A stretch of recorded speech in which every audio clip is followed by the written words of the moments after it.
Australia franchise টুর্নামেন্টে Big Bash লিগে চতুর্দশ আসরের খেলা চলছে।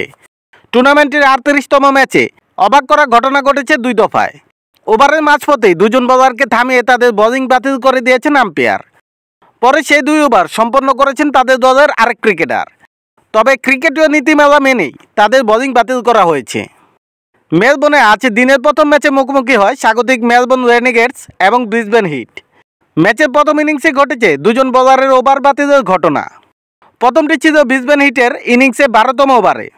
ওই সময় রেনেগেডস অধিনায়ক উইল সাদারল্যান্ড 5 বল করেও ফেলেছিলেন। এরপর আম্পায়ার তাকে আর শেষ বলটি করতে দেননি। পরে সেই ওভারটি সম্পন্ন করেছেন জশ ব্রাউন। একই ঘটনা ঘটেছে ইনিংসের 16তম ওভারে। রেনেগেডসদের পেসার ফার্গুস ও'নেল তখন বোলিং করছিলেন। ওভারে 3টি বল করার পর আম্পায়ার তাকে আর বোলিং করতে দেননি। সেই ওভারটিও সম্পন্ন করেছেন স্পিনার ব্রাউন। একই দলের দুজন বোলার মূলত সমস্যায় পড়েন আম্পায়ারের বরাবরের লাইনে দাঁড়ানোয়।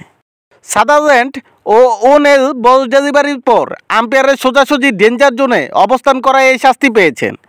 আম্পায়ার সতর্ক করে দেওয়ার পরও একই নিয়ম লঙ্ঘন করেছেন তারা। তাই দুজনের বোলিংকে ওভারের মাঝপথেই বাতিল করা হয়েছে।